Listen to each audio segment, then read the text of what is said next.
Good morning, students. Today we are going to see the third and fourth subtopic of Unit 4, the key mitigation technologies and practices in terms of energy supply, air transport, building, industry, and agriculture.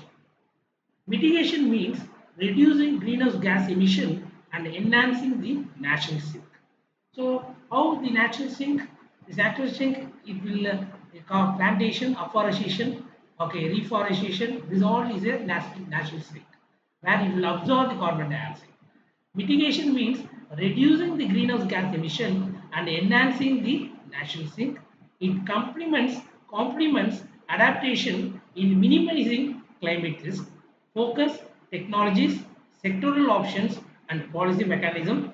Global aim to stabilize the greenhouse gas concentration to safe levels. The the outcome, you will learn about the mitigation strategies, sectoral practices, and enabling policies. The learning outcome of today's lecture is to define the climate change mitigation and its key roles, identify major emitting sectors and mitigation opportunities, explain technologies for energy, transport, middling, agriculture and waste, understood global framework and mechanism, clean development mechanism, which we have seen, clean development mechanisms, carbon pricing, analyze co-benefits, barriers and integrated solution. Coming to the evaluate how mitigation supports sustainable development. These are the key learning outcomes of today's lecture. Refers to action reducing sources or enhancing sinks of greenhouse gas emissions, include policies, technologies, and lifestyle changes. Key gases, then freon, so CF2, Cl2, and nitrous oxide, methane, and carbon dioxide. So these all considered to be a greenhouse gases. So when you see the mitigation plus adaptation is a comprehensive climate response. So how we need to have a response for the climate change? We need to try to reduce the effect and then we need to adapt to the situation. Requires local action with the global coordination influenced by economics, innovation, and social acceptance. Importance and sectoral focus. The seven main sectors contribute to greenhouse gas emissions. One is energy supply. So electricity, doing the thing, people have been using coal-fired boilers. So because of that, fugitive emission will come. So this need to be avoided. So apart from that, when you try to burn it, the incomplete combustion, carbon monoxide, carbon dioxide will be let it out during the process when you try to produce the electricity, the energy supply, the transport. When you use the fossil fuels vehicle, obviously from the exhaust of the vehicle you will get carbon monoxide and carbon dioxide. In Singapore, they will have a absorbent material which has been fitted into the exhaust of the vehicle. What it will do, it will absorb all the carbon, unwanted, unburnt carbon, and all these things by means of the absorption process. And it will also have the exhaust will not make any sound. So when you go to the Western countries or even in Singapore, what you can feel is that you don't hear any sound when the vehicle moves. Unless otherwise you use the thing, then only you know they are moving at a very high speed. So because the technology, has been implemented to avoid this type of greenhouse gases to the environment because of the anthropogenic activities, but at the same time, this is not quite controlled. And because of that, the climate change happens. That is forecasted. I mean, that is what you call measured. Almost the temperature has been increased on the earth to almost 1.5 to 1.6 degrees Celsius, per year. Just imagine. So the main sectors, one is energy supply, transport, building, industry, agriculture, forestry, land use, waste management. So greenhouse gas emission, because of the forestry also, because at night time what will happen? It will emit the things. Because of the vegetation, it will emit the greenhouse gases. So how to control this one? By nature, if it happens, obviously the earth has the sustainability resilient procedure, it will automatically come back to the things. But when you go for against the nature and you try to produce because of the anthropogenic activities, obviously it's our responsibility to control the emission. And that's why we are just talking about the mitigation and adaptation strategies here in these lectures. Over 60 to 80% of potential reductions come from energy and industrial sectors. Okay, cross sector integration maximize effectiveness. Okay, policy technology cross sector. So when you try to combine these both sectors, okay, that will maximize the effectiveness, reduce the emission. Okay, integration and then policy, technology, and behavior jointly determine the outcomes. Energy supply overview central to global mitigation due to fossil fuel dependence. Goal transition to low carbon and renewable energy sources. Option solar, wind, hydropower, geothermal, carbon capture storage, and carbon and capture storage. Um, okay, so importance of balancing energy access with emission reduction, infrastructure investment, and innovation drive change. Energy policy must address affordability, reliability, and sustainability. Energy supply, low carbon sources, expand use of solar and wind power, scalable and clean. Okay, so we need to move towards from fossil fuel. We need to go for a alternative uh, resource like solar power and wind power. Introduce an advanced renewable technology, tidal, concentrating solar. Okay, hydropower, geothermal energy. Okay, hydropower renewable but must access methane emission from reservoirs. Okay, must access the methane emission. How much is the methane emission from the reservoirs? Geothermal energy, stable base load renewable option, diversify energy mix to enhance the grid resilience, focus on lifestyle emissions and local environmental impacts. Coming to the carbon capture and storage, CCS. Okay, separate carbon dioxide from industrial or power sources. Okay, so carbon sequestration is a capturing of carbon dioxide stored inside the reservoirs. The reservoirs may be a natural reservoirs or artificial reservoirs. Okay, and people have been storing the carbon dioxide. Okay, to underneath the earth itself. Okay, in order to pump out the different types of. They pump out the crude oil and other things. Okay, so the people have been doing it. Just go and see the research and the current scenario how this has been carried out. Capture gas is transported and stored groundwater, applicable for fossil fuels and biomass energy systems, extend to cement, iron, and ammonium industries. Research needed on leaking risk and groundwater safety and carbon capture and storage offers transition pathway for carbon intensive sectors. Okay, so we are talking about the energy. Now coming to the transport. Transport accounts for large share for global greenhouse emissions. Heavy resilience on fossil fuels, especially road and aviation. Mitigation requires improving efficiency and shifting mobility. The focus is technology upgrades, model shift, and cleaner fuels. Okay, so the urban transport planning key for sustainable cities, behavioral change, and policy incentives are reinforced impact. Coming to the transport technologies and fuels, promote fuel efficient hybrid and electric vehicles. Oh, so, okay, so the electric vehicles, hybrid vehicles, it can move vehicle can use even a fuel as well as charge with battery. So nowadays the gas cylinders have been used. So in cities you can see the what is called the auto rickshaws or what is called uh, tempo, they just use the gas cylinders. Okay, so what is the emission? Okay, whether when compared to using a petrol or diesel, either is environmental friendly, just see the exhaust. We could be able to measure the emission from that particular vehicle when they use the gas cylinders or what you call electric vehicles or petrol or diesel. Okay, so encourage biofuel used to replace the petroleum based fuels. Okay, so in industries nowadays the people have been added 5% to 12% in petroleum, the biofuel, ethanol, and when I was attended the webinar, the people is very astonishing. Even in industry itself, they are adding it. Okay, so initially when I heard about some 15 years, 15 to 16 years back, 5% of biofuel is started to be added, like in developed nations, and the people have been producing the ethanol from charcoal plants, and they are saying is a biofuel. It can be used to replace the certain of percentage in petroleum products like diesel and petrol, and the people have been doing it. Okay, right now. Just imagine. So this all happened because of the research and research development. Introduce hydrogen as a clean fuel, support fuel cell systems.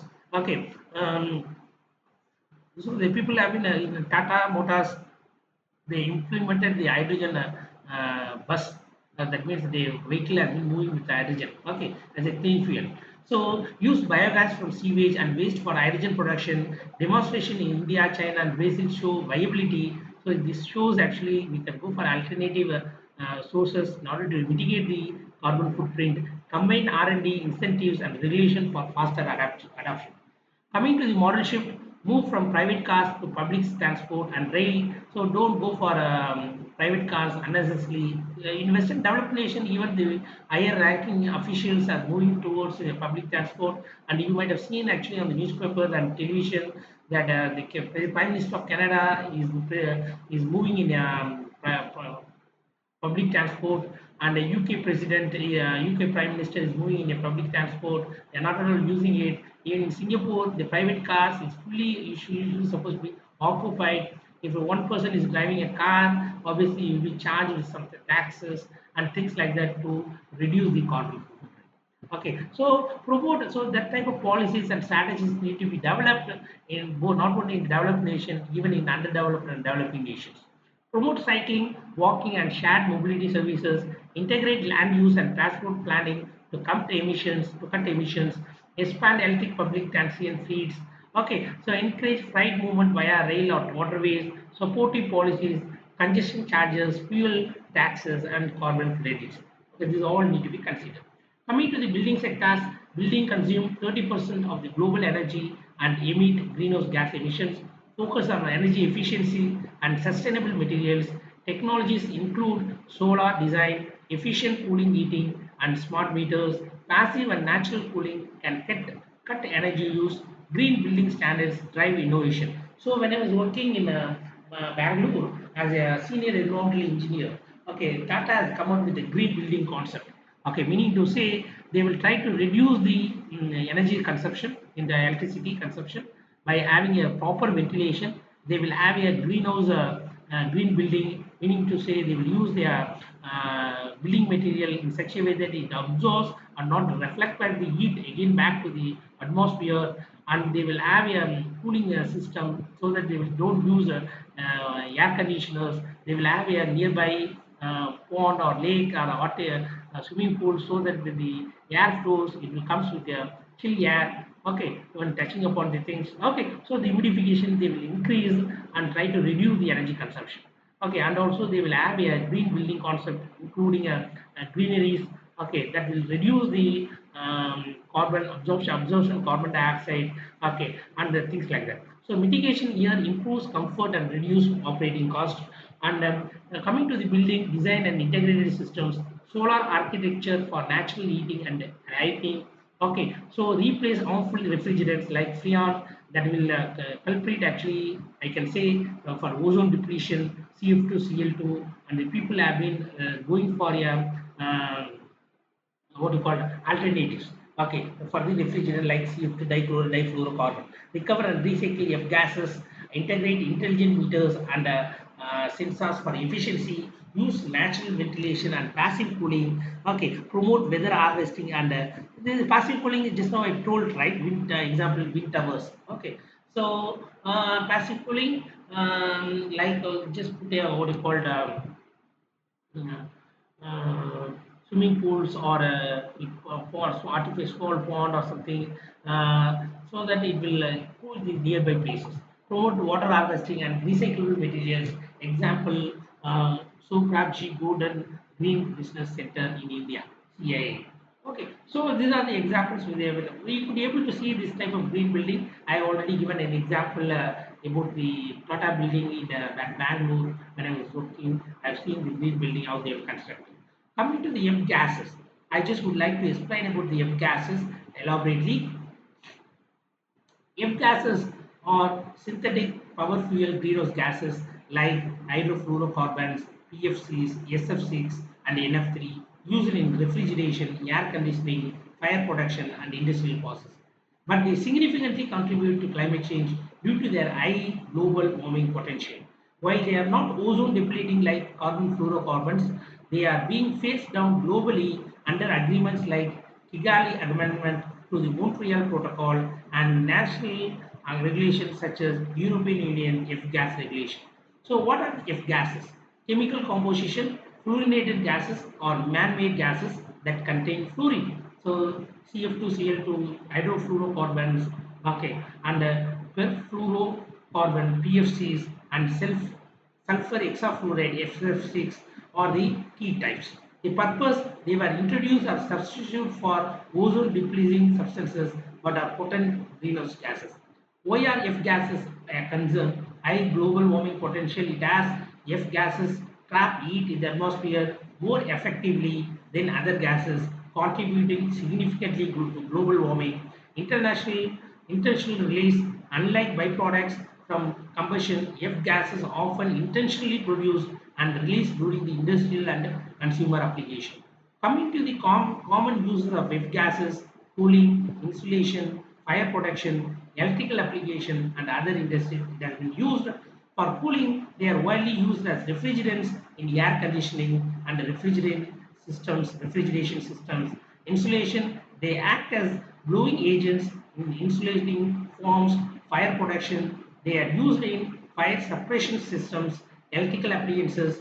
Sulfur hexafluoride is used in high voltage switchgear, other industries, semiconductor production, aerosol propellant, and medical devices or other applications.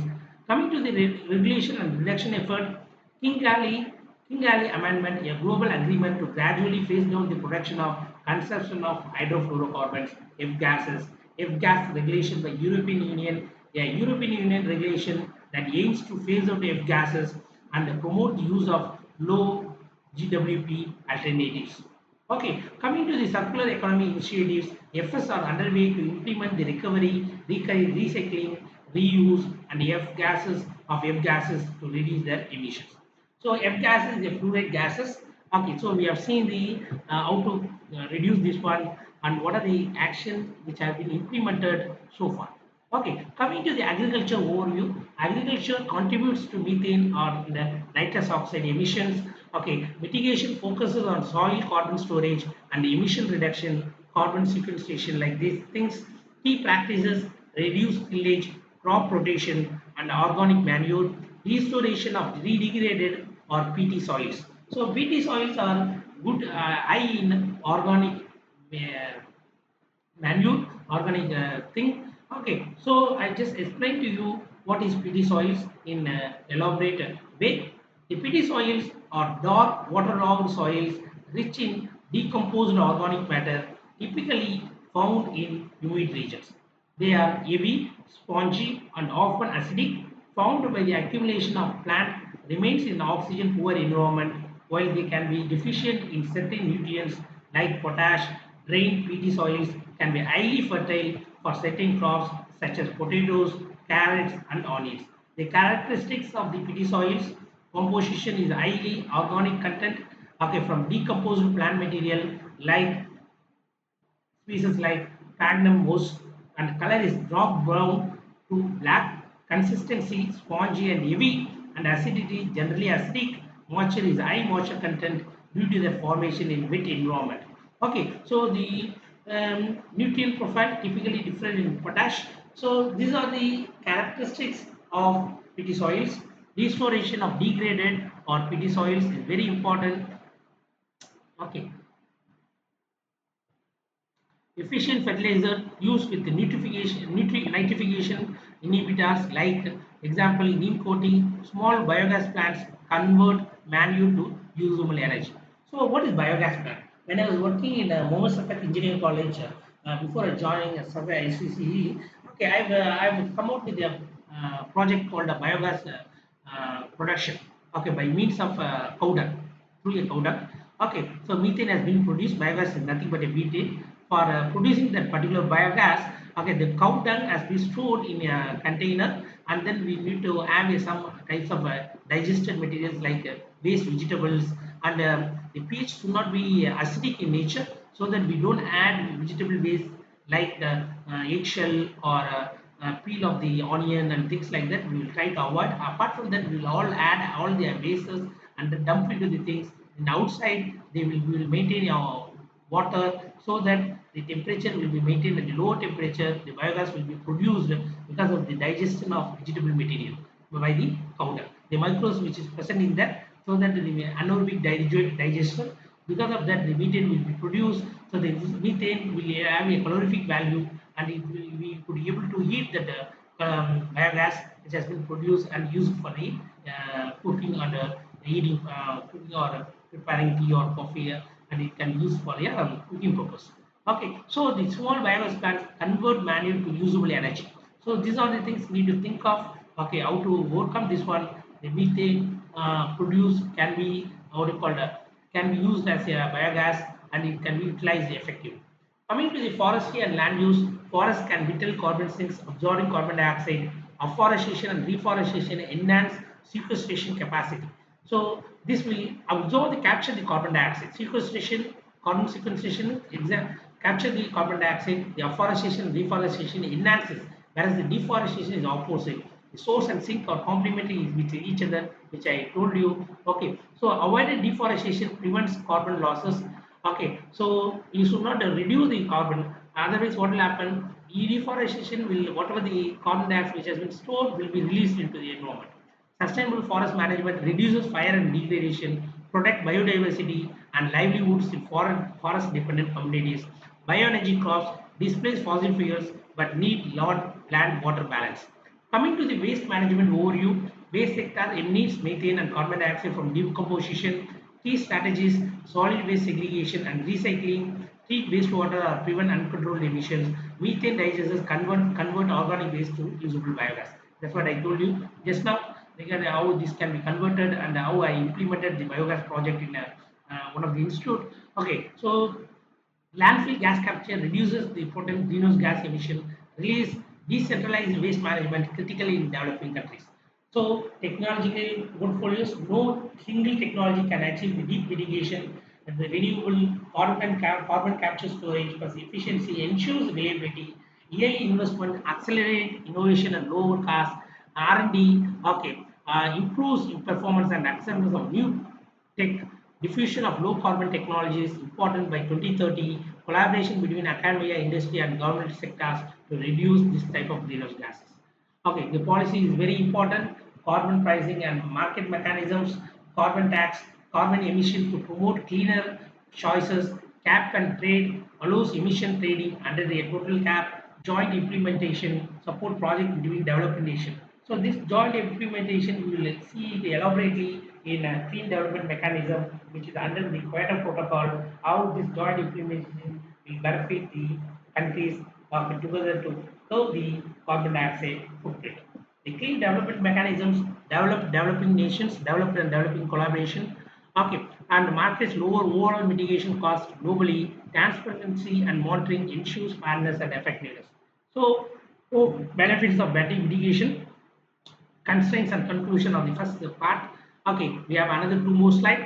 So, what are the benefits of mitigation? Two benefits: reduce air pollution, improve human health, energy efficiency saves cost and boosts productivity, sustainable agriculture enhances soil fertility and water retention. This is all well explained. Okay, so I don't want to read out the slides actually from the thing. The important points which we have discussed elaborately. Okay, the third. What do you call for this part of the lecture. Okay, the conclusion goes for the this subtopic: the financial, technological, and institutional barriers. First is developing regions need capacity building and technology transfer. Some adaptation actions, like example, desalination, increase emissions, integrated mitigation, adaptation, and planning, minimizes the trade-off. Policy coherence across sectors ensures long-term sustainability. Mitigation is both is a global necessity and development opportunity. Okay, and we will go for the next part of the subtopic of Unit 4, that is mitigation technologies and practices across key sectors. Okay, so coming to the reducing greenhouse gases emission and enhancing carbon sinks. Okay, sectors: energy supply, transport, building, industry. Importance is largest emission growth between 1970 to 2004. Okay, and occurred in energy, transport, and industry. So largest emission which has been up and in from 1997 because after industrialization. So these are the industrialization area.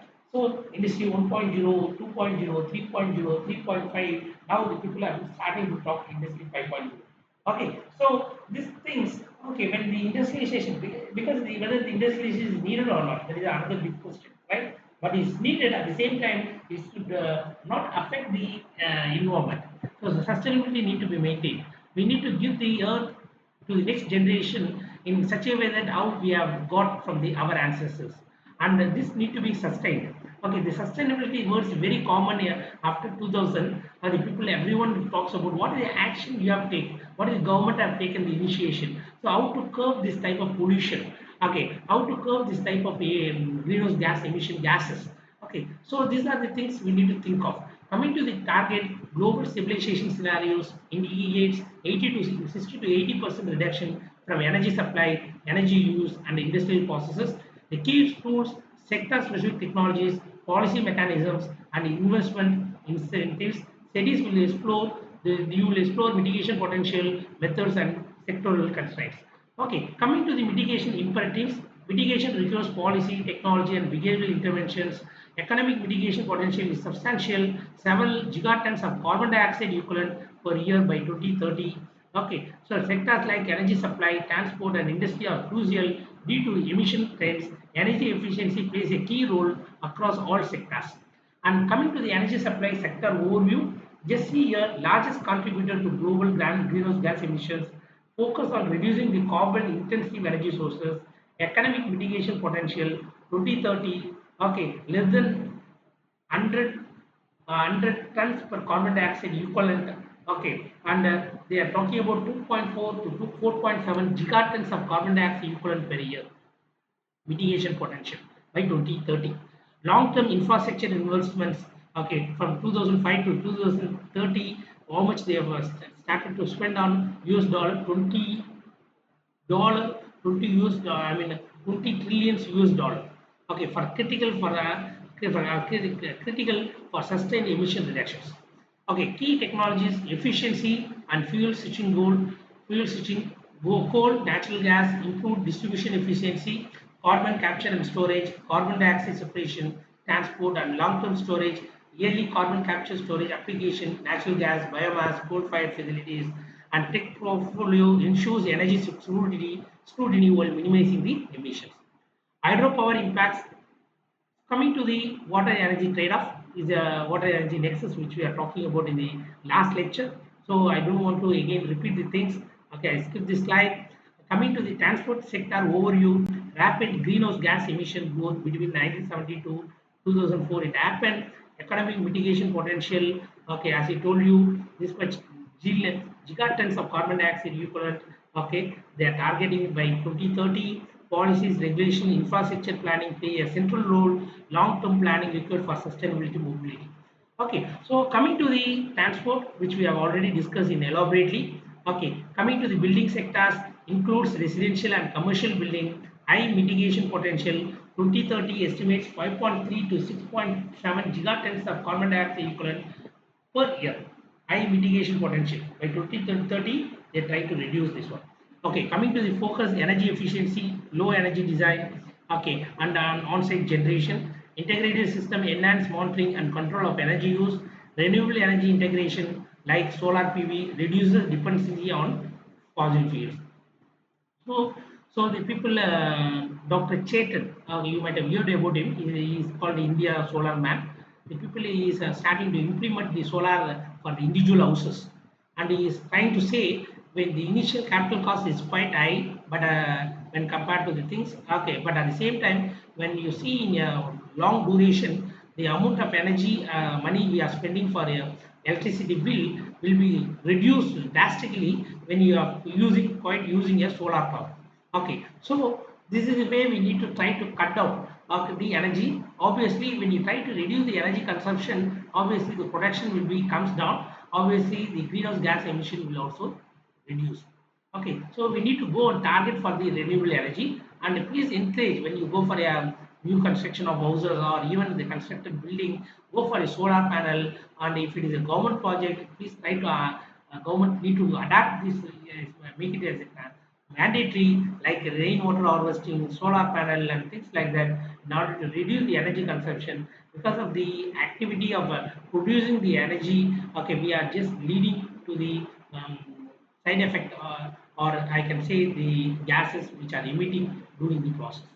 Sectoral strategies contribute to comfort, cost reduction, and emission control, building key technologies, integrated design, intelligent meters, automated control system, energy efficiency, solar heating, cooling, insulation, and low energy lighting, HVAC, heat ventilation and air conditioning system, and appliances, efficient system, alternative refrigerants, and fluorine gas recovery, are trying to reduce the type of hydrofluorocarbons which are responsible for the greenhouse gases like CO2, CH2, dichloro, and so on and so forth. On-site generation, solar PV systems, solar panel systems, okay, integrated into roofs and facades, passive cooling, wind towers, natural ventilation, and daylight. So these are the technologies.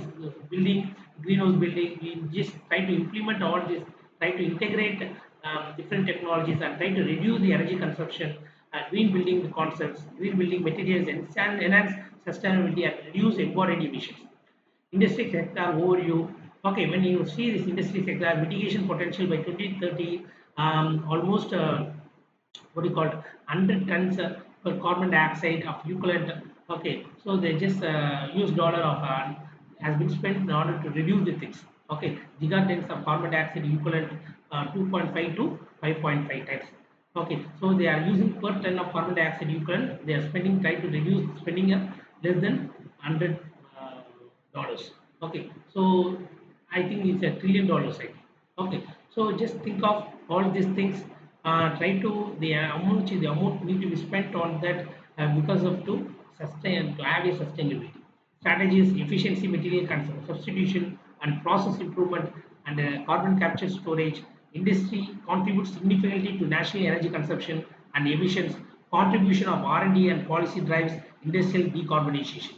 Okay, so with this note, I think we will move to the agriculture sector. Provides livelihoods but emits non-carbon dioxide gases like methane and nitrous oxide. This also responsible for carbon footprint. This also need to be measured along with the carbon dioxide equivalent, and this all need to be controlled.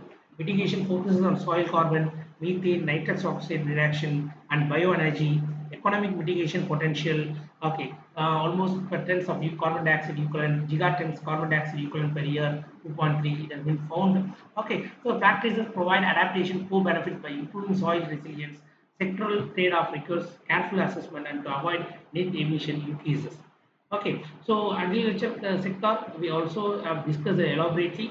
So I skip this part and sector potential and trade-off when you come to energy. Okay, so gigatons of carbon dioxide equivalent per year and transport 1.6 to 2.5 gigatons carbon dioxide equivalent by note it down all these values very important. Okay, so trade-off this much gigatons of carbon dioxide equivalent per year has been released because of the energy sector, transport sector, building and industry. Okay, so agriculture 2.3 to 6.4 gigatons of carbon dioxide equivalent per year. Trade-off exists. Energy used for water pumping may increase carbon dioxide.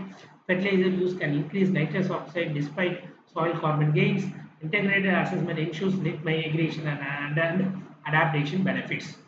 So the policy need to be implemented very strongly and need to be followed. The financial mechanisms very important. National policies, fiscal incentives, and regulation drive sectoral mitigation. Carbon pricing creates market incentives for low greenhouse gas emission technologies. Subsidies for renewable accelerate deployment. Land use planning, building codes, and transport regulation reinforce sector strategies. International cooperation like clean development mechanism, emission trading, joint implementation or need to be practiced as mentioned by Kyoto Protocol, which is coming under Kyoto Protocol, enables in developing nations to assess the technology and findings for mitigation. So the conclusion of this lecture, this particular subdivision, sectoral mitigation is essential for global climate stabilization. Energy, transport, buildings, industry, and agriculture offer large economic potential. Core benefits include adaptation, health improvement, and resource efficiency. Trade-off must be evaluated to avoid unintended emissions. Policy, technology, and behavioral change must integrate yearly action, portfolio deployment, and international collaboration are the key for sustainable mitigation success. So we should not say it's a responsibility of individual which you are producing the greenhouse gas emission, greenhouse gases. It's also a responsible to each and every global citizen, okay, to overcome this thing. So that's why we have a common platform like United Nations where people will come out with regulations, strategies to have this common cost, I mean, common effects. Okay, so with this note, I conclude today's lecture. We will see in next lecture shortly. Thank you for your time. Thank you for attending very eagerly my class.